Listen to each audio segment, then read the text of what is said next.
नमस्कार, खास कार्यक्रम में आपका स्वागत है। आपके साथ मैं हूं शर्मिला चौहान।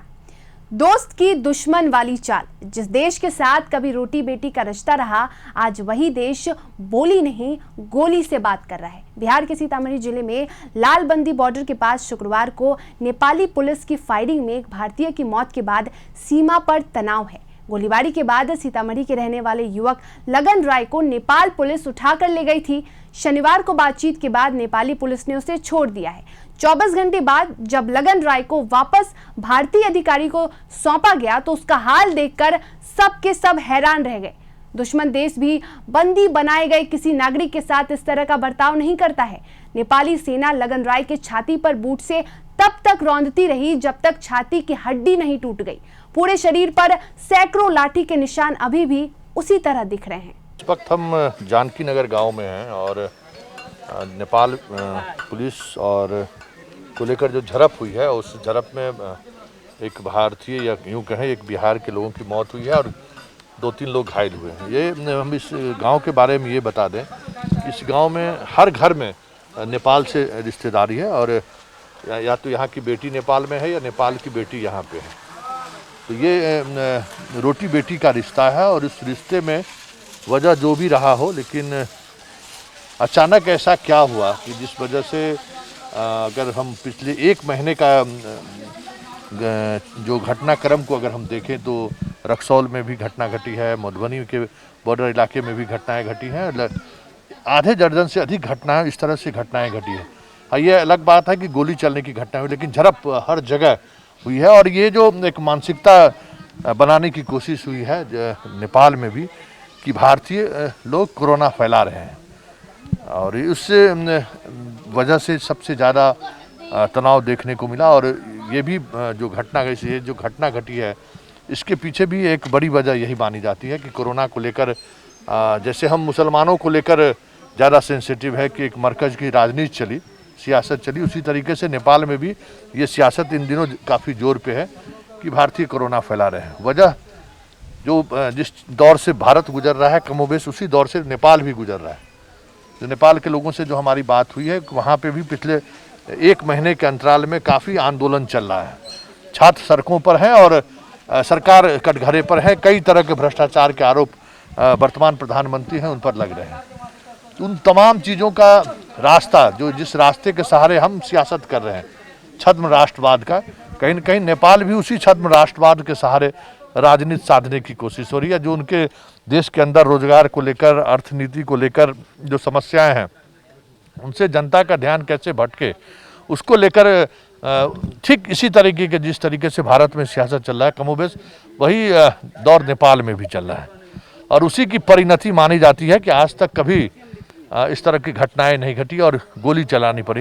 इस गांव के लोगों से भी बात, अभी परिजनों से आपने हम बात करेंगे। इसके अलावा ये भी हम समझने की कोशिश करेंगे कि आखिर वजह क्या है, कैसा इस रिश्ते में खटास क्यों आई, जबकि तमाम जो नेपाल से हमारे रिश्ते हैं, कहीं बॉर्डर पे कहीं कोई घेराबंदी नहीं है, ना ही मतलब यूँ समझिए कि इस गांव में अगर सभी घरों का बेटी उस तरफ है और बेटा, मतलब दोनों तरफ से रिश्तेदारी हो, ऐसे जगह पर ये अगर इस तरह की घटनाएं होगी तो स्वाभाविक तौर पे आने वाले दिनों में रिश्तेदारी को लेकर क्योंकि देखिए नेपाल से जो मेरा रिश्ता है और आज के दिनों में जो चीज़ें चल रही हैं उनको समझने की ज़रूरत है, जिन चीज़ों को हम चर्चा कर चुके हैं इस पूरे कार्यक्रम की शुरुआत में ही।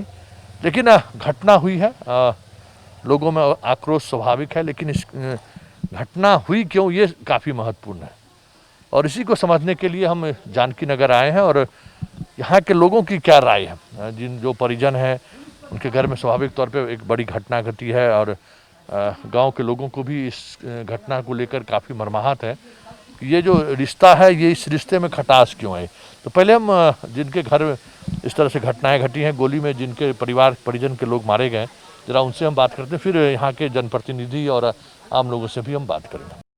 घटना घटी थी और उस घटना के बाद एक इंडियन को नेपाल पुलिस अपने साथ ले गई और लगभग 24 घंटे तक वो अपने साथ रखा। जरा इनसे हम बात करते हैं। आज वो छूटकर आए हैं, भारतीय प्रशासन के पहल के बाद ये विधिवत जैसे वापस किया था, उनको वापस भारतीय प्रशासन को सौंपा गया। जरा ये बताइए कि जब आपको ले गया तो आपके साथ क्या व्यवहार किया उन्होंने? वहाँ यही व्यवहार केलक से हमरा ले गेल तो हमरा कहैया से बोलो से नेपाल में पकड़ा है, घुसा हम है तो 150 आदमी से तो पकड़ा है।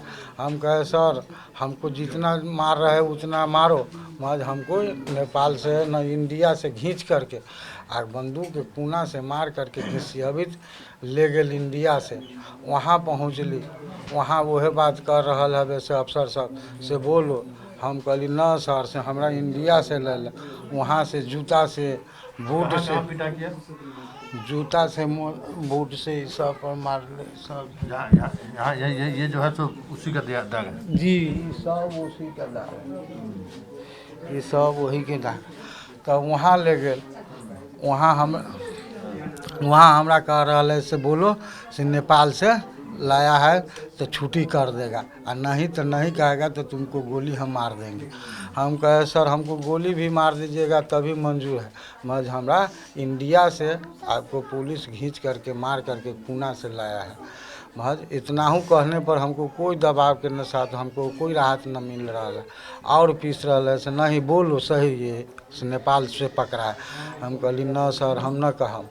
तौले में बड़का अफसर आयल, अफसर भी बड़ा भी कहलक ओहे बात से कहो से नेपाल में से घुसा है तो हमको पकड़ लिया है। हम कहे सर नहीं, हमको जितना मर्जी है उतना मारो, मगर हम कहेंगे इंडिया से घींच करके हमको ले गया है, पीटा है।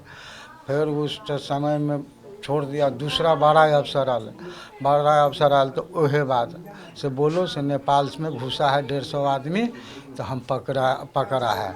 हम कहे सर नहीं से हमको इंडिया से लाया है, मार करके घींच करके नेपाल में हम लोग सब नहीं घुसे हैं तभी पीटा है, बलजोरी कर लाया है।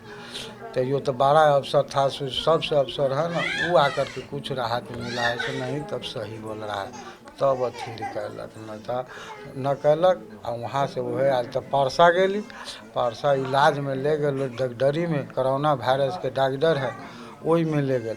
हमरा देख सुन कैलक, महज हमरा कोई राहत न मिलल, लिखा उफा पड़ी वो अपने कैलक।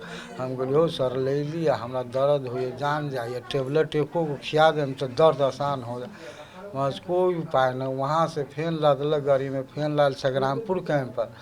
वहाँ 12 बजे रात के 11 बजे वहाँ आराम कैली 2 घंटा आराम कैली। फिर 3:30 बजे हमरा कहिए से चलो तुमको छुट्टी है, अली बॉर्डर पर। तो बॉर्डर पर यहाँ 500 पुलिस है नेपाली, वहाँ भी हमका रख दिया।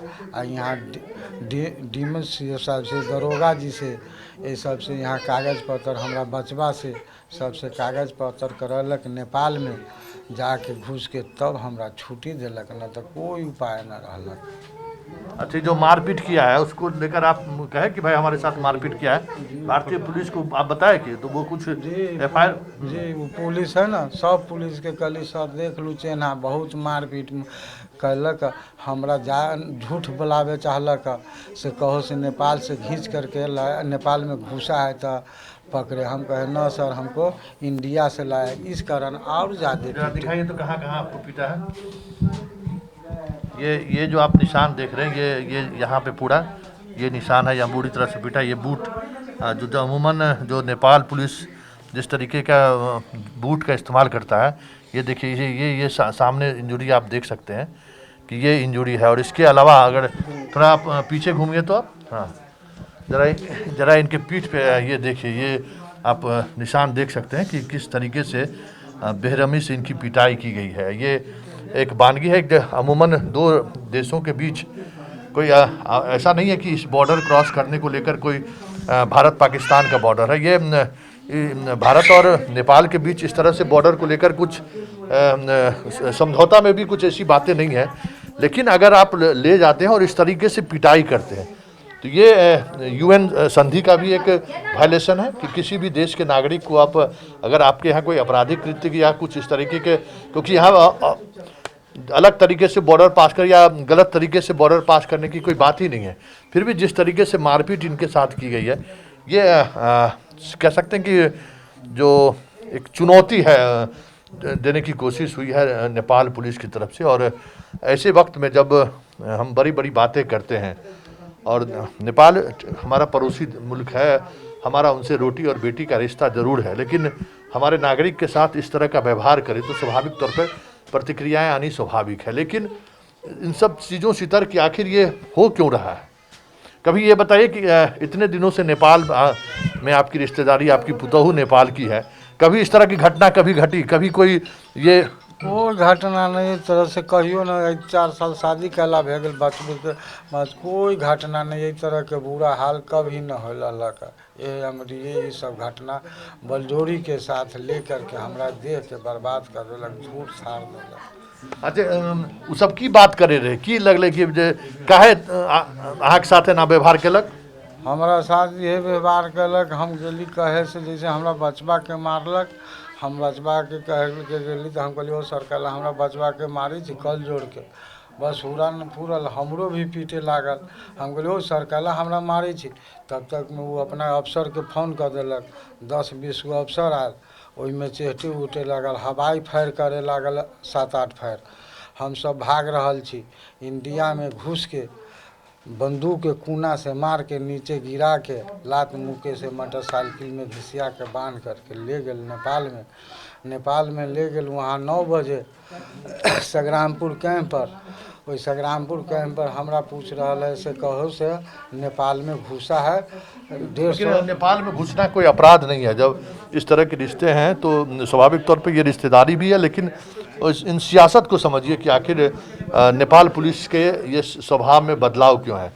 हम एक छोटा सा ब्रेक लेते हैं, ब्रेक के बाद जो नेपाल की बेटी है, जो यहाँ पे बहू है, उनसे भी बात करेंगे और समझने की ज़रूरत है कि आखिर इस रिश्ते में कोई ऐसी वजह नहीं है, खटास की तो कोई गुंजाइश ही नहीं है। और दोनों तरफ हमारे बाएं तरफ नेपाल और दाहिनी तरफ हिंदुस्तान, और इस तरह के बॉर्डर पर अगर ये विवाद हो तो स्वाभाविक तौर पे बिहार सरकार को भी अमल करनी चाहिए, पहल करनी चाहिए और इस पर बातचीत होनी चाहिए, क्योंकि ये बॉर्डर इस तरीके के बॉर्डर नहीं है जो जाने के लिए आपको ना कोई वीज़ा की ज़रूरत है, ना पासपोर्ट की ज़रूरत है। वो सब कुछ नेपाल के साथ हमारे ट्रीटी भी है। लेकिन जब हालात इस तरीके से फायरिंग की स्थिति बनती है, एक मौत भी होती है और एक बंधक बनाकर लगभग 24 घंटे तक इनको वहाँ रखा जाता है और इस बेरहमी से पिटाई की जाती है। खास कार्यक्रम में वक्त है एक छोटे से ब्रेक का, जल्द हाजिर होंगे।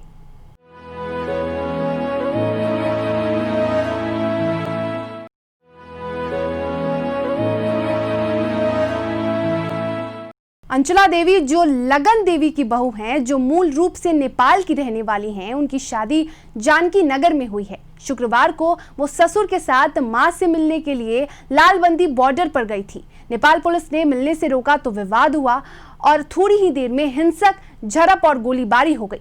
अंचला देवी पूरी घटना को लेकर क्या कहते हैं, आइए सुनते हैं। हम बात कर रहे हैं नेपाल और भारत के बीच कटुता की बात हम नहीं कर रहे, लेकिन जो हालात हैं कि आखिर ऐसी कौन सी बात हुई है या कि ऐसी क्या परिस्थिति बनी कि अब एक दूसरे के जान के हम दुश्मन बन बैठे हैं। ये जो महिला हमारे साथ हैं ये नेपाल की बेटी हैं और इनकी शादी हिंदुस्तान में है। कोई एक इस गांव में सिर्फ यही एक महिला नहीं है, ऐसे हर घर में 2-3 महिलाएं आपको मिल जाएं जो नेपाल की रहने वाली हैं और उनका शादी इंडिया मतलब बिहार में शादी है और इन्हीं की माँ इनसे मिलने के लिए आई हुई थी। तो ज़रा हम इनसे जानना चाहते हैं कि आखिर क्या घटना घटी और जब आप इतनी बड़ी संख्या में आपके नेपाल से मजदूर पंजाब और दिल्ली जा रहे हैं, बस से भेजा जा रहा है, लोग जा भी रहे हैं, तो एक माँ को बेटी से मिलने को लेकर ऐसा क्या हुआ जिस वजह से गोली चलने तक की नौबत आ गई। जरा आप बताइए कि क्या घटना घटी थी। अपने माँ से मिलने गए न तब माँ पहले गेली तो माँ से मिलत रहते, नेपाली भाषा में कुछ बात कहत रहते, हमने न समझत रहते। हमर भैंसुर गेलिए ना तो कहते सर भेंट करे आयल है, से भेंट करने दिए कथी कही छेक नहीं, इतने बात बोलल कि तो एक डंडा ओका लगा दिल। हमर ससुर जी गेल ना सर से हमर बेटा न चोर न बदमाश सब डंडा कथी लगा दिली, इतना बात कहल कि आई कि ऐसा बात कहते हैं। उधर से ताले फोन लगा के 4 पुलिस को बुला के लगे फायरिंग करवावे इंडिया में आके। तो हमने सब बच्चा के लिए बच्चों को छोड़ देले रही, तब बच्चा के बाद में लेके भाग गए। कब शादी हुई आपकी यहाँ? 4 साल हुई। 4 साल हुई। कभी भारत और नेपाल के लेकर इस तरह का रिश्ता कभी रहा है कि लोग मारपीट गोली चला दे? ना। क्यों ये, मतलब आपको क्या लगता है क्यों ये घटना घटी है कि ऐसा क्या हो गया, इतनी दुश्मनी बात बढ़ गई कि अब लोग जान के इतने बात हम नहीं जानती तो थोड़ में 9 बजे थी, इतने बात लगी वही अथी हो गए। हमने जानी ना रही सोबे जब तेना हो जाते। अच्छा, तब अपनी माँ से बात हुई है कि वहाँ क्या है? ना जाते रह गेबे कैलू, हम नोटू न लगले ये अथी हो गए, तो वही पार के आदमी वही पार चल गए, हमने से भागल। अच्छा, तब आपका अपना मान लीजिए कि ठीक है यहाँ की आप बहू हैं, वो इलाका में यहाँ रही, चलिए तो वहाँ से जो लोग अले तो ऐसे पहले भी आवे जावे में रोक रहे या मिले उले में कोई दिक्कत हो रहे? आवे जावे तो रोक रहबे कर लिए, तो हमने वही पार में ना रही गेल, अपने पार में से रही भेंट करी थे, आ माइयो रही वही पार में से भेंट करी थे, तंका तंका के दूरी बना के रही भेंट करी, बॉर्डर से वही पार ना हिले देते रह, तो ना गेली, यही से ये घटना घट गई। अच्छा, तब पहले ऐसा बात रहे कि जे मिले दिक्कत दे हुई लोग, तो पहले खुलल बॉर्डर से लोग आवे जाए छे, ना जात रही आदमी सब। जब से कोरोना वाला भले तब से लोग नहीं जाए। हाँ, लेकिन पहले तो कोई दिखते नहीं छे, पहले तो लोग दिक्कत पहले।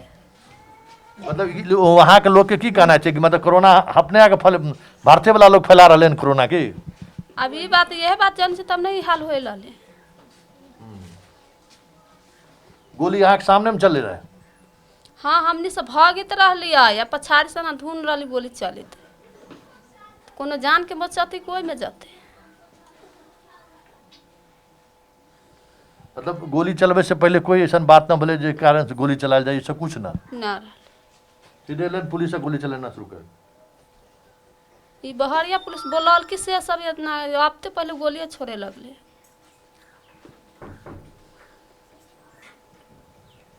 चलिए, ये बड़ी बात है कि जो गोरखा पुलिस है उसके आने के बाद ये स्थिति बनी है।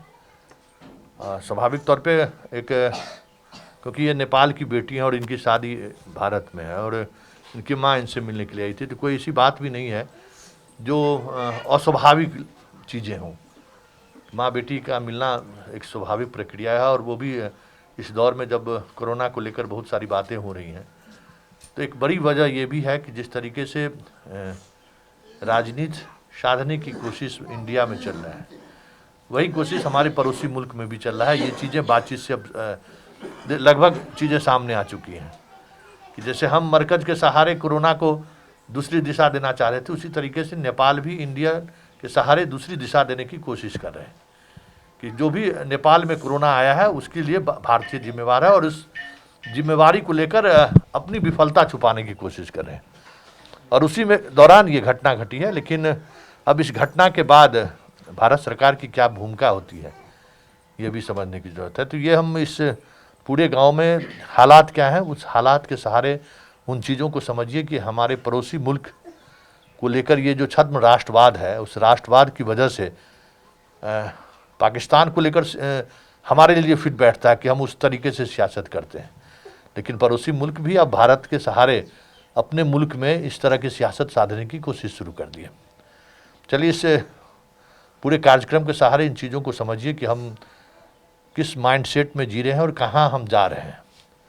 कि नेपाल जैसा, जिससे मेरा इस तरीके का रिश्ता रहा है, वो मुल्क भी अब भारत के सहारे अपने देश के आंतरिक समस्याओं को लेकर जो आक्रोश है या विद्रोह हो रहा है उसको शांत करने की कोशिश कर रहे हैं। ये संकेत सरकार के स्तर पर भी और राजनीति के स्तर पर भी दो देशों के बीच सुकून देने वाला नहीं है। इसका बहुत दूरगामी प्रभाव भी पड़ सकता है। खास कार्यक्रम में वक्त है एक छोटे से ब्रेक का, जल्द हाजिर होंगे।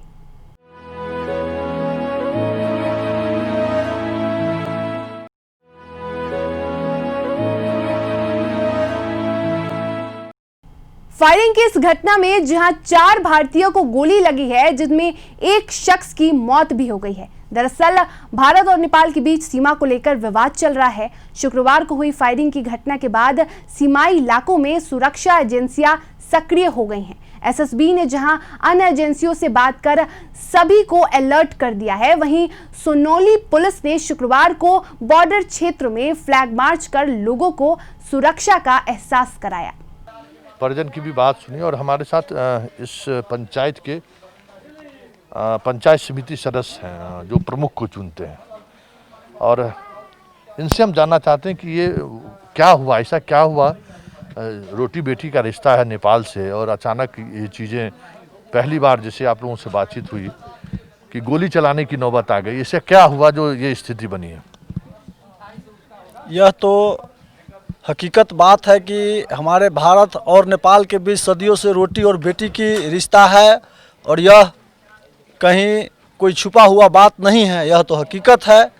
लेकिन सवाल है कि यह गोली चलाने जो चली है यहाँ इस पिपरा परसान पंचायत के जानकी नगर के लोगों के साथ, और यहाँ का जो विकास कुमार नाम के लड़का के सीने में जो गोली लगा, उसका वजह है कि मेरे गांव का जो बहू है उसका नैहर नेपाल के क्या कहते हैं गुलरिया गांव जो है, जो मोहतरी में पड़ता है, वहाँ से उसके माँ जो है अपने बेटी से मिलने के लिए वहाँ से फ़ोन की कि इस लॉकडाउन को लेकर के हमें जो है अपने बच्ची से मिला हुआ लगभग कुछ समय बीत चुका हुआ है। उनके दिल में तमन्ना हुआ, सभी के दिल में माया और दया होता है कि अपने बाल बच्चे से मिलूं।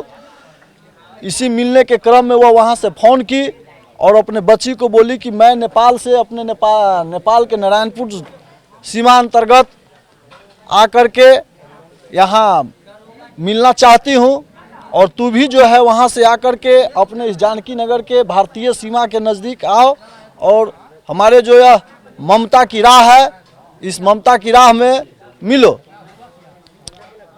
जब वहाँ से कॉल करके उसके माँ के द्वारा बुलाया गया, यहाँ से जो वह जानकी नगर के जो वह बहू है, जो लगन राय के बहू पुतो है, वह यहाँ से अपने गोदी में एक छोटी सी बच्चा जो है सो बच्चा के साथ अपने सास के साथ, ससुर के साथ, भैंसुर के साथ चल कर के और वहाँ पर जो है अपने माँ से मिलने के बात करने के लिए पहुँची। इसी क्रम में जब वे दोनों माँ और बेटी बात करना चाह रही थी तो नेपाल के सशस्त्र बलों द्वारा उसे जो है मिलने से रोका गया, उनके साथ दुर्व्यवहार किया गया। तो उसके भैंसुर, उस बहू का भैंसुर जो शत्रुघ्न राय नाम से है, वह वहाँ के पुलिस वालों को साथ विनती किया और बोला कि सर, मेरे भारत और नेपाल के बीच बेटी और रोटी का रिश्ता है। जब मेरे रिश्तेदार उतना दूर से चल करके यहाँ आ गए हैं तो हम लोगों को 2 मिनट बात करने का मौका दीजिए, बात करने दीजिए, हम लोग यहाँ से खुद फिर लौटकर अपना घर चले जाएंगे। अच्छा, जरा ये बताइए, तो घटनाक्रम है, लेकिन नेपाल पुलिस गोली चलाने को सोच ले, क्या हाल के दिनों में कुछ रिश्तों को लेकर कुछ ऐसी चीज़ें देखने को मिली है, नेपाल पुलिस का रवैया बदल गया हो? यह हकीकत हम लोग के सामने में है, यह कहने का कोई बात नहीं, वह हकीकत करके दिखा दिया है, धरातल पर कल के डेट में दिखा दिया है। जब एक वह बहू बात कर रही थी, जब उसके भैंसुर ने बोला कि हम लोग को 2 मिनट बात करने दीजिए, इसी क्रम में वह डंडा से प्रहार करके उसको जो है मारपीट करना शुरू कर दिए। और उसके बाद जब उसके ससुर बोले कि भाई मेरे निर्दोष लड़का को अब नहीं मारिए, तो उसके बाप को भी जो है यहाँ से लगन राय को भी मारते पीटते घसीटते हुए नेपाल में कैद कर लिया गया। और वो अपने आप से यह प्रकट करता है कि कोविड-19 के लेकर के जहाँ तक यह वायरस की जो चर्चा है, उससे वह जो है इस भारतीय लोगों से घिनौना सी बात करता रहता है। इससे पहले ऐसा कोई बात ये है, चीजें आ रही हैं कि भाई भारतीय लोग फैला रहा है, कोरोना फैला रहा है। इसीलिए यहाँ का जो है इस गांव में, इस एरिया इलाके की बात मैं कह रहा हूँ, ऐसा कोई भी घर नहीं है जिस घर में कम से कम 1 और 2 नेपाल की रिश्ता नहीं है। वहाँ का जो बचिया लोग है, लड़की लोग है, जो यहाँ की बहू है, ऐसा कोई भी घर नहीं है जो छूटा होगा। बॉर्डर का साइड में गया काम करने के लिए, ऐसे गांव बोला से थोड़ा बोलचाल हुआ, उसके बाद वो देखने के व्यू से वहाँ गया। बॉर्डर का किनारा इसी इंडिया में था, वो नेपाल वाला गोली मार दिया, निर्दोष बच्चे को गोली मार दिया।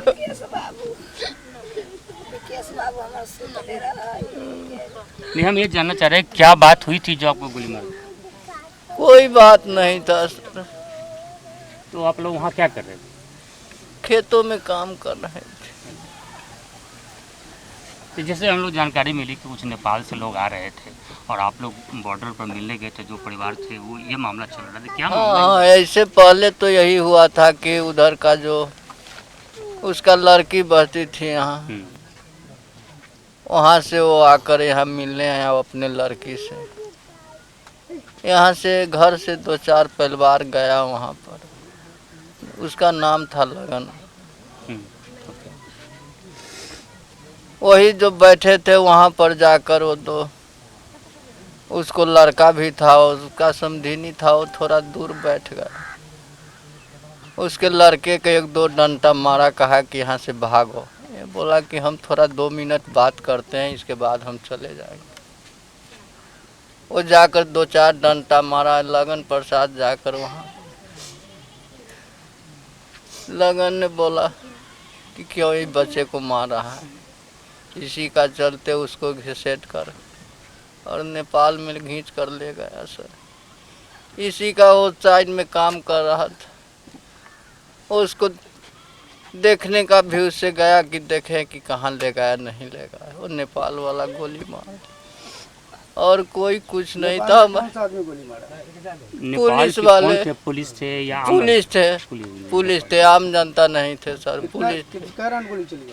वहाँ पर तो राउंड देखिए कि सर 17-18 गोली चले। तो उसमें कितने लोग घायल हुए थे, कितनी मौत हुई थी? उसमें तो एक का खींच कर अंदर ले गए नेपाल में और 2 का घायल हुआ और एक हमारे लड़का विकेश कुमार गोली मार गया ऊपर। तो वहाँ पर ही मौत हो गई या इलाज के दौरान उसकी मौत हुई? मौत वही हो गया हो बाबू।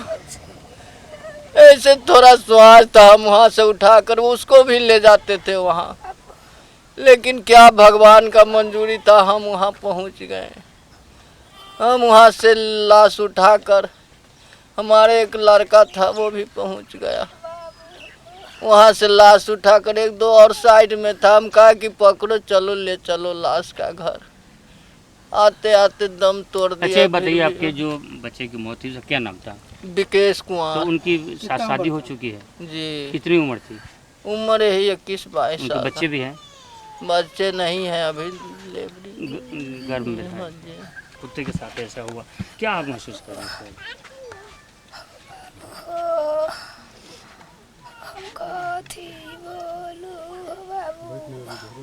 तो आपको ये जानकारी यहाँ हुई कि यहाँ घर पर आने के बाद हुआ? चौड़ी में चला गेला रहली। अच्छा। हम न घरे रहली, हम अली चौड़ी में से तो सभी लोग का हमारा बेबू के लिए गेला रहला, सब कहिए ले गेलै। हम अली तो हमरा कहिए गे मम्मी के मर गेलू, विकेश के मम्मी गे मर गेलू गे मम्मी। हम चौड़ी में से अली गए, हम बकरी लेके चल गए, हम न देखली बाबू के। बाद में हम सोनबारा सा मुँह हम देखली, हम घरे बाबू के न देखली। आ बाद में साँझ में आई हम देखली, आ सोनबार सा हमरा सब टेम्पुल में धके ले गए। आपके और भी बच्चे हैं इसी अलग? कितने बच्चे आपके? 2 बच्चे बच गए, 3 बच्चे थे। एगो बाबू हमरा बचल है। घटना का विषय यही है कि हमारे जो लोग हैं उनका संबंध नेपाल से है, बेटी रोटी का रिश्ता है, जो कि हमारे यहाँ का लगन राय जो है अपने संबंधी से मिलने गए थे नेपाल बॉर्डर पे। वहीं पे जो है लोग बातचीत कर रहे थे, उधर से जो है 2 सशस्त्र वाले तो पहले से मौजूद थे। इसके बाद फ़ोन करने के बाद 2 आदमी उधर से आए। इस कारण जो है वो लोग दोनों आने के बाद साइकिल से जो है यहाँ पे बोले कि आप लोग नहीं यहाँ से मुलाकात कर सकते, कि आप लोग यहाँ से जाइए। तो ये लोग बोले कि सर यहाँ पे जो है स्मगलरी करने वाला आता है जाता है, हम लोग बात भी नहीं कर सकते हैं, ये कैसा न्याय है। इसी कारण जो है लगन राय के लड़के के ऊपर डंडा चला दिया गया। बीच बचाव करने के चक्कर में लगन राय गए वहाँ पे, अपना ये भी बचाने की कोशिश किए, लेकिन इनको भी मारना शुरू कर दिया। तो इन लोगों ने क्या किया कि वहाँ से भागना शुरू कर दिया। तो फिर सशस्त्र वालों ने जो है अपना जो हथियार है उसको तान करके सीधा इन लोगों को लगा पीछा करने। अपने सीमा से, हमारे भारतीय सीमा में जो 100-200 मीटर आ करके जो है इन लोगों को जो है बंधक बनाकर ले जाया गया। उसी काल में जो हमारे गांव के कुछ लड़का बगीचा में जो काम कर रहे थे, आम के गाछी में, कुछ खेत में थे, वो इनको जो है देखने के चक्कर में आया कि हो रहा है क्या या कहाँ लेकर जा रहा है। इस कारण जो है इस पे जो है ताबड़तोड़ फायरिंग करना शुरू कर दिया, जिसमें हमारे एक भाई है विकेश कुमार, उनकी घटनास्थल पे ही मौत हो गई, जिसमें 3 आदमी जख्मी हैं। 2 आदमी को हम लोग सीतामढ़ी एडमिट करवा कर आए डॉक्टर वरुण कुमार में, और एक का हालत सामान्य है जो कि यहीं पे है। सर यही है, लेकिन वो उधर से जो है बहुत क्रूरता के साथ जो है उन लोगों ने गोली चलाई। नहीं, हम ये जानने की कोशिश कर रहे हैं जो इसको गिरफ्तार करके ले गया तो लोग बॉडी के लिए उठ ले गया, तो वो लोग लौटेगी नहीं। वो लोग जो है आज सुबह को जो है 4 बजे जो है वहाँ से रिटर्निंग, हमारे पूरे प्रशासन हमारे सहयोग में थे, सभी आए। लेकिन एक अप्रिय घटना जो है एसएसबी के वजह से हुआ सर। 200 मीटर के दूरी पे एसएसबी थी, यहाँ पे फायरिंग हुई, लेकिन एसएसबी ने कोई कार्रवाई नहीं किया। अगर इधर से जवाबी कार्रवाई होती तो हमारे साथ ये घटना नहीं होता, जो कि आज हमारे साथ, हमारे दिल पे जो गुजरा है, हमारे गांव वालों के साथ गुजरा है। सर फर्स्ट घटना ऐसा हम लोगों के साथ है कि जिससे हम लोग आहत है और बहुत दुखी है, और इससे जो है हम लोग बहुत दहशत में है। अच्छा एक बात बताइए, जो सीमा हमारी है और जो नेपाल की सीमा है, ये घटना घटी ये नेपाल सीमा में घटी या भारतीय सीमा? भारतीय सीमा 200 मीटर अंदर के तकरीबन अंदर घुस के यहाँ से जो है उनको बंधक बनाकर ले जाया गया सर। हमारे जो बगीचा है, आम का बगीचा, वहाँ से उसको बंधक बनाकर ले जाया गया। बंधक बना के? जी। एसएसबी 200 मीटर दूर था दक्षिण वहाँ से, लेकिन एसएसबी ने कोई कार्रवाई नहीं की। घटना के बारे में तो सब जानकारी मिल ही चुकी है आप लोगों को। हम लोगों का जो संबंध है नेपाल से बहुत पुराना संबंध है। प्रत्येक घर में, एक घर का नहीं, हज़ारों घर, जितना घर है सबका संबंध नेपाल में है, नेपाल का यहाँ है। मेरी माँ भी नेपाल की है, मेरी बहन भी नेपाल में रहती है। अब बताइए, अगर ऐसा घटना होता है वहाँ के नेपाली पुलिस के द्वारा, नेपाल से तो हम लोगों को शंका भी नहीं था कि डंडा चलाएगा, लेकिन गोली चला दिया, जबकि सब कुछ सारा चीज़ इंडिया से ही जाता है उन लोगों को। उसके बाद ऐसा क्या है वो, तो इसको अब हम क्या कहें। ये बहुत दुखित है। वहाँ की जनता को भी सोचना चाहिए, वहाँ की नेता को भी इस पर विचार करनी चाहिए कि यहाँ जो हम दोनों का संबंध है आगे भी मधुर कैसे रहे। चाइना के इशारा पर चल करके, जब से नक्शा का जो नेपाल किया है, नक्शा वाला जब से नेपाल ने किया है, तब से नेपाल का व्यवहार में बदलाव आ गया है। पहले ऐसा नहीं था। 2 महीना पहले हम लोगों को लगता था कि वो मेरा ही घर है, ये मेरा ही घर है, दोनों मेरा अपना घर है। लेकिन अब लगता है कि वो पाकिस्तान से भी ज़्यादा दूर है हमसे। पाकिस्तानियों से भी ख़राब व्यवहार हम लोगों के साथ करना शुरू कर दिया है नेपाली प्रशासन, सिर्फ प्रशासन। वहाँ की जनता को मैं दोष नहीं दे रहा हूँ, लेकिन जनता को भी आवाज़ उठाना चाहिए। जनता को भी आवाज़ उठाना चाहिए कि ये जो है हम लोगों का रिलेशन है, इसको बरकरार कैसे रखें। वहाँ भी संसद से लेकर के सब जगह इस बात की चर्चा होनी चाहिए। ये चर्चा नहीं हो रहा है। वहाँ की किसी जनता की तरफ से अभी तक सक्रिय आवाज़ इस घटना पर दुख नहीं जताया गया है। ये बहुत बड़ी भारी दुख की बात है। और ख़ास करके हम आपके चैनल के माध्यम से कहना चाहते हैं कि हमारे सरकार को भी इस पर संज्ञान लेना चाहिए कि अभी जो नेपाली पुलिस के द्वारा गोली से जो मर गए, उनकी विधवा अभी पूरा नवजुवक है, 4 महीने की प्रेगनेंसी है, गर्भवती है, उसकी जीवन कैसे कटेगी, उसको कैसे क्या दिया जाएगा उसका लाभ, ताकि उनका जो है पूरा ज़िंदगी बीत सके, उसके तरफ भी ध्यान आकर्षित कराना चाहता हूं मैं कि उनको देखिए, जिन लोगों को गोली लगा है उन लोगों को इलाज कैसे होगा। उन लोगों के इलाज के लिए पैसा नहीं, वो गरीब आदमी सब लुधियाना पंजाब खटने वाला व्यक्ति है, उस सब का इलाज कैसे हो, उस सब पर भी ध्यान देना चाहिए सरकार को, हमारी सरकार को। हम आपके इस चैनल के माध्यम से बताना चाहते हैं कि उन लोगों का भी इलाज हो। एक अभी जो हैं लगन राय, उनको पूरा शरीर का ये है पूरा मार दिया हुआ है, जूता से चढ़ करके नेपाली पुलिस पूरा लाल पूरा शरीर कर दिया है। उनका इलाज कैसे होगा। उनके पास 2 कट्ठा खेत था, वो भी बेच करके इंदिरावास को मिला, उसमें मिला करके अपना घर बना लिए वो, तो उस सब का इलाज कैसे हो। यही आपके चैनल के माध्यम से आपको सरकार तक हम पहुंचाना चाहते हैं। और सरकार से मेरा विनती है कि इन लोगों का दुख दर्द में सहयोग करे, इनकी ज़िंदगी जीने के लिए आगे की कोई मार्गदर्शिता बनावे और खोले। सर यहाँ पर है कि यहाँ पर आदमी मिलने आए नेपाल से, ठीक है सर, इंडिया में, तो यहाँ पर सर अपना नेपाली पुलिस को बोले है सर कि आदमी से मिलने दीजिए, तो ये नहीं मिलने दे, इसको पैर पकड़ने लगा, तो ये डंडा चला दिया इस औरत पर। तो यहाँ पर हम क्रिकेट खेलित रहे ना 4 लड़का, तो यहाँ पर पूछे कि भाई औरत को क्यों मारे है। जोले में एक लड़का है शत्रुघ्न, इस पर डंडा चला दिए, तब इसका घर का आदमी दे दिया इसका, तो इसको मारने के बंदूक के गोली उली से शुरू हो गई, तो हम इन्हें अपना भागने लगे, तभी हमें पर गोली चलाने लगा, यहाँ सर खींच कर ले गई है सर।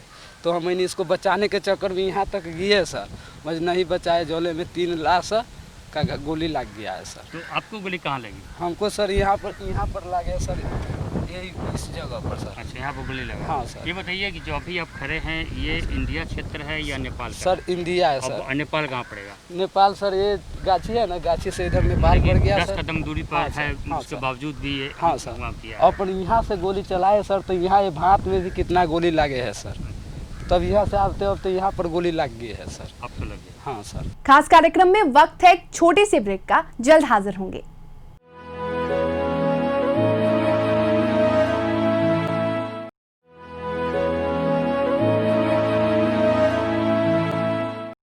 इधर सीतामढ़ी से बिहार के सत्तारूढ़ जनता दल यूनाइटेड के सांसद और पूर्व पर्यटन मंत्री सुनील कुमार पिंटू ने कहा कि नेपाल ने पहली बार दोनों देश के संबंध के ऊपर गोली चलाने का काम किया है। नेपाली की ये कार्यवाही शर्मसार करने वाली है। हमारे बीच रोटी बेटी का संबंध रहा है। ये सही है कि लॉकडाउन में दोनों देशों का आवागमन बंद है, आवागमन को लेकर ही ये घटना हुई है, मगर नेपाली पुलिस ने अपनी बातों से या डरा धमकाकर उन लोगों को मिलने से अलग कर देना चाहिए था, ना कि गोली चलाकर जान लेनी चाहिए थी। सोनवर्षा के भारत नेपाल बॉर्डर पर जो हमारा भारत और नेपाल का जो संबंध है, ये रोटी बेटी का संबंध है। हमारे यहाँ की बेटियाँ वहाँ शादी है, वहाँ की बेटियाँ का शादी हिंदुस्तान में है। आज ये कोरोना के कारण पूरी तरह जो बंद था बॉर्डर को सील कर दिया गया था। आज दोनों तरफ से 2 परिवार के लोग नो मैंस लैंड पर आकर मिल रहे थे। नेपाल की पुलिस को अपना मानवीय चेहरा आज न जाने कहाँ उसने भूल गया।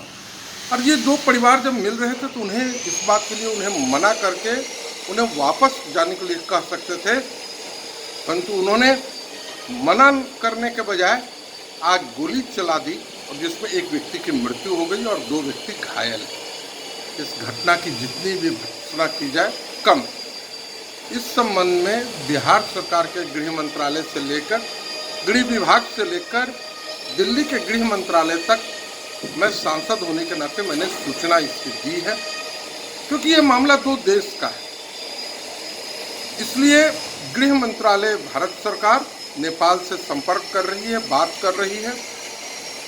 जिला स्तर पर भी जो दोनों तरफ के जिला पदाधिकारियों की जो मीटिंग होती है, कमेटी होती है, दोनों साइड से लोग कैंप किए हुए हैं, बात कर रहे हैं। मेरा सभी से अनुरोध होगा कि शांति बनाए रखें। जिसने भी ये कानून को अपने हाथ में लेने का काम किया है, उस नेपाली पुलिस के ऊपर भारत सरकार बात कर रही है, जरूर कार्रवाई होगी। जिला प्रशासन सीतामढ़ी नेपाल प्रशासन के बीच में भी बातें हो रही हैं और इस प्रकार के जो लॉकडाउन में जो आज जो बॉर्डर सील है, तो किसी व्यक्ति को एक फिजिकल डिस्टेंसिंग मेंटेन करके मिलने पर रोक न लगे, इसकी भी पहल हो रही है, ताकि लोग एक परिवार के सदस्य दूसरे परिवार के सदस्य से एक खास दूरी बनाकर मिल सके। इसलिए मेरा अनुरोध होगा सीतामढ़ी जिला वासियों से कि हमें इस समय में संयम रखने की जरूरत है और भारत सरकार को नेपाल सरकार से बात कर इस समस्या पर उचित कार्रवाई करने का इंतजार करना। जो भारत नेपाल का रिश्ता भले ही बेटी रोटी का हो, लेकिन इन दिनों नेपाल बॉर्डर पर तनाव व्याप्त है। सीमावर्ती क्षेत्र के दोनों देश के लोगों में घटना के बाद दहशत है। नेपाल की ओर से सीमा पर जवानों की संख्या काफी बढ़ा दी गई है। सीतामढ़ी में घटना के बाद किशनगंज में ग्रामीणों का क्या कहना है, आइए सुनते हैं। भारत और नेपाल का रिश्ता भले ही बेटी और रोटी का हो, लेकिन सीतामढ़ी के घटना के बाद इस रिश्ते पे खटास आ गई है।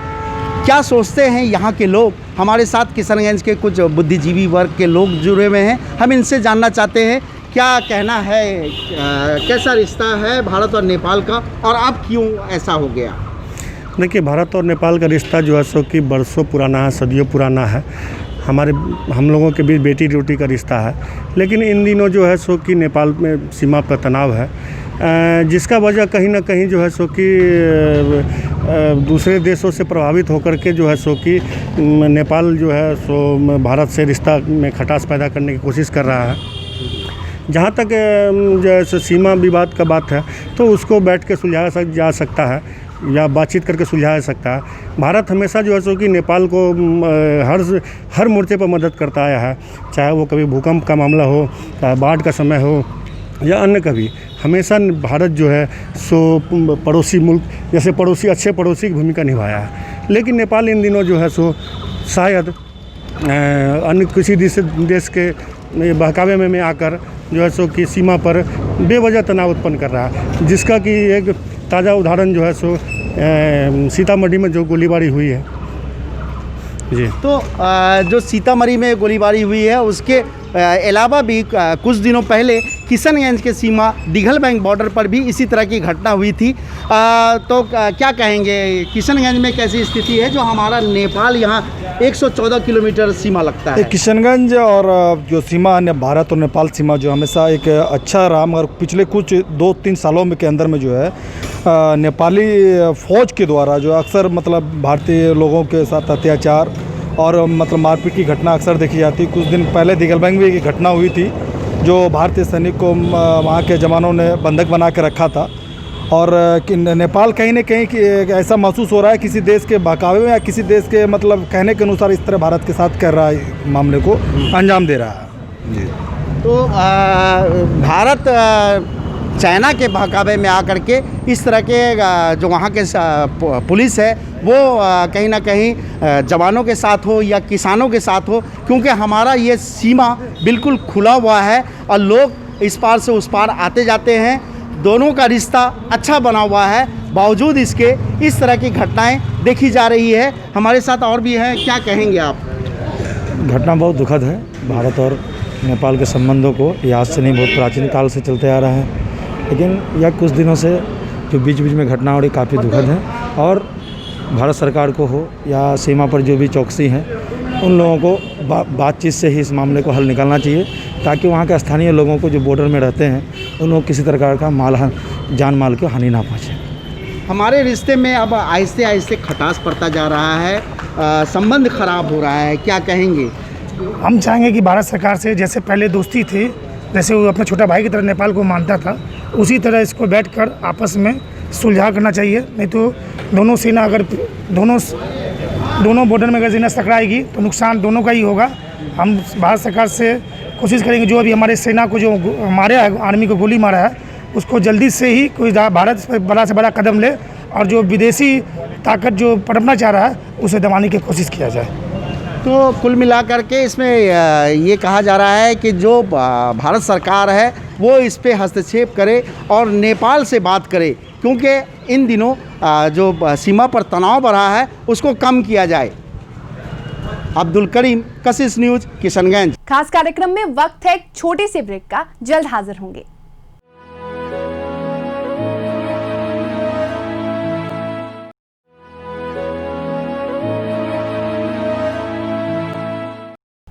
इधर मधुबनी के अराहा, लगडी, मरनैया और महुलिया, लदनिया, झलोन, पिपराही में सीमा पर गश्त तेज कर दिया गया है। मधवापुर मटिहानी बॉर्डर पर भी इसका असर देखा जा रहा है। सीमावर्ती क्षेत्र के दोनों देशों के लोगों में घटना के बाद से दहशत है। नेपाल की ओर से सीमा पर जवानों की संख्या काफी बढ़ा दी गई है। सीतामढ़ी में हुई घटना के बाद मधुबनी में ग्रामीणों का क्या कहना है, आइए सुनते हैं। नेपाल के सुरक्षा कर्मियों के द्वारा जो भारतीय नागरिकों की हत्या कर दी गई और उन्हें अगवा कर लिया गया, इसको लेकर के जो है सो इंडो नेपाल के दोनों ओर के नागरिकों में काफ़ी आक्रोश देखा जा रहा है। हम ये कह सकते हैं कि जो नेपाल को एक सुई से लेकर के जो है सो दवा तक की जो है सो आपूर्ति भारत के द्वारा की जाती है। भारत से जो है सो नमक वगैरह ये सब सारा कुछ दिया जाता है। उसके बाद नेपाल की इस तरह की रवैया जो है कहीं ना कहीं जो है सो उसे कटघरे में खड़ा कर रही है। यहाँ की जनता की माने तो नेपाल जो है सो चीन के सह पर इस तरह का जो है सो कार्रवाई कर रहा है। जो नेपाल गवर्नमेंट की फोर्स है, बटालियन है, उनके द्वारा मतलब खेती पाती किया जा रहा है। जो गृहस्थ परिवार के फैमिली है, जो किसान परिवार की फैमिली है, उनके बेटी रोटी का संबंध है और वो जाके मतलब ऐसा कर्म करते हैं, किसी को गोली मारते हैं, किसी को हत्या करते हैं, किसी को घायल करते हैं, ये नहीं होना चाहिए। इसलिए हम लोग का बेटी रोटी का संबंध है। नेपाल भारत सटा हुआ एक देश है, बेटी रोटी का संबंध है। दोनों का एक साथ सम्मान जाता है, आता है। हम लोग जाना आने का कोशिश करते हैं, लेकिन जो चीज़ हो रहा है उस चीज़ पर नेपाल गवर्नमेंट की सोचनी चाहिए। ऐसा नहीं होना चाहिए। हमारे जो इंडिया के गवर्नमेंट है उनको भी वार्ता करनी चाहिए कि ऐसा क्यों हो रहा है। बहुत समस्या है खाने पीने का, कोई भी सामान उमान यहाँ नहीं है। जो भी सामान यहाँ से लोग लेकर के जाते थे, इंडिया वाले भी मारते हैं और नेपाल वाले तो छीनिए के ले जाते हैं, है ना। यहाँ तो गरीबी तो इसी पकड़ लिया, बेरोजगारी पकड़ करके। और यहाँ कोई सामान में कमी है तो कोई देता नहीं किधरों से। यहाँ खरीदेगा तो विशेष महंगा सामान मिलता है। यहाँ पैसा वैसा है नहीं, आदमी को उतना महंगा खरीदेगा। और यहाँ आता है तो यहाँ का आदमी कहता है उधरे लो। मतलब बहुत टॉर्चर है सब बीच बॉर्डर पर जो है ना, पब्लिक को बहुत टॉर्चर है। ये बता सकते हैं कि नेपाली पुलिस आखिर इस प्रकार की कार्रवाई क्यों कर रही है? इसलिए कर रही है सर कि सामान जो भी इधर से जाता है कहता है कि सीधे इधर जैसे भेजिए, इधर से कुछ नहीं लीजिए, इधर से खाइए। ये चाइना का सपोर्ट पर पूरा बातचीत करता है। इधर जनता का कोई सुनवाई नहीं ले रहा है कोई बात। मतलब ये सब घटना में चीन का हाथ लग रहा है। उसी का सपोर्ट के अनुसार लोग बातें करते हैं। जनता का कोई सुनवाई नहीं है। क्या नाम है आपका? हमारा प्रदीप सा नाम है। आप नेपाली नागरिक बॉर्डर पे घर है नेपाल में। नेपाली नागरिक जी। घोर निंदनीय है, अच्छा नहीं है। तो हमारे समाज के लिए बेटी रोटी का संबंध है। यह जो है बहुत दुख और बहुत दर्द हो रहा है हम लोगों को। जो ये घटना हुई है इसमें हम लोग बहुत भयभीत हैं कि कल क्या हो जाएगा। हम लोग बॉर्डर पर आने से डरते हैं। नेपाल के नागरिक हैं? जी सर, नेपाल के नागरिक। आपको क्या कहते हैं कि वो चाइना से ओली साहब पैक्ट करने के बाद वो इंडिया के प्रति जो है सो थोड़ा सा उग्रवाद लिया और नागरिक पर बिना मतलब का डंडा चार्ज करना या गोली चलाना, ये सब अवैध है। वो जो है सो बात से क्या कहते हैं कि समझौता होनी चाहिए।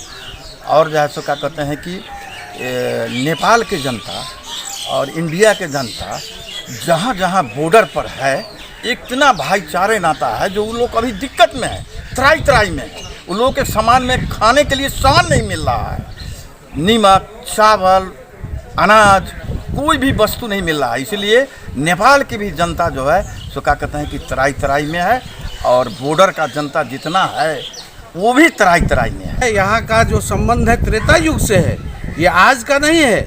जब नेपाल सरकार ओली जी का कई पीढ़ी नहीं हुआ रहा होगा, हमारे यहाँ कई पीढ़ी लोग नहीं थे।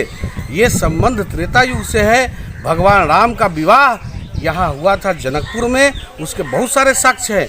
धनुषा धाम यहाँ है, धनुष का अभी भी अवशेष है वहाँ। और ये बड़ा ही महत्वपूर्ण जगह है। और आज की स्थिति ये कोरोना महामारी के बाद और ये कम्युनिस्ट सरकार आने के बाद जो स्थिति हुई है यहाँ बॉर्डर की, वह लोग भयाक्रांत है। और सीतामढ़ी की जो घटना अभी घटी है बड़ा ही दुखदायी है। आज ये स्थिति है, लॉकडाउन होने के कारण वहाँ के नागरिक जो यहाँ से बेटी रोटी का संबंध है, आज खाने पीने तक की वस्तुओं के लिए तरसते हैं। और यहाँ पुलिस प्रशासन जो नेपाल के हैं उनका मानवीय चेहरा नज़र नहीं आ रहा है। ये बड़ा दुखदायी है। और हम ये चाहेंगे, सरकार से मांग करेंगे, इस तरह की स्थिति इस बॉर्डर पर नहीं होनी चाहिए। और जो रोटी बेटी का संबंध है, आपसी मैत्रीपूर्ण व्यवहार संबंध है। नेपाल सरकार को तुरंत जो है सो इस पर जो है सो कदम उठाने चाहिए। भारत सरकार को भी जो है सो इस पर रोक लगाने के लिए जो है सो उच्च स्तर पर वार्ता करनी चाहिए। या दोनों देशों के नागरिकों के हित में होगा। यह तनाव अगर जारी रहा, दोनों देश के नागरिक काफ़ी परेशानी में रहेंगे। अभी हम यहाँ का जो माहौल है काफ़ी तनावपूर्ण है, अघोषित कारपू के तरह है। जो नेपाल के लोग हैं उन्हें खाने पीने की सामग्री का काफ़ी अभाव है। लोग इंडिया के तरफ जो है सो नजरें गड़ाए हुए हैं कि किसी तरह से वहाँ से कुछ सामान आए जो हमारे घर का चूल्हा चक्की जले। इस खास कार्यक्रम में बस इतना ही। मुझे दीजिए इजाजत। तमाम छोटी बड़ी खबरों के लिए आप देखते रहिए कशिश न्यूज। लेकिन आखिर में एक सवाल, क्या आज अमेरिका के किसी नागरिक को देश में घुसकर दूसरे देश की सेना गोली मार दे और बंधक बनाकर ले जाए और उसे बूट से तब तक कुचलता रहे जब तक छाती का सारा हड्डी ना टूट जाए? ऐसी स्थिति में अमेरिका क्या चुप बैठेगा, या फिर पाकिस्तानी सेना करता तो हमारी सेना क्या चुप बैठती?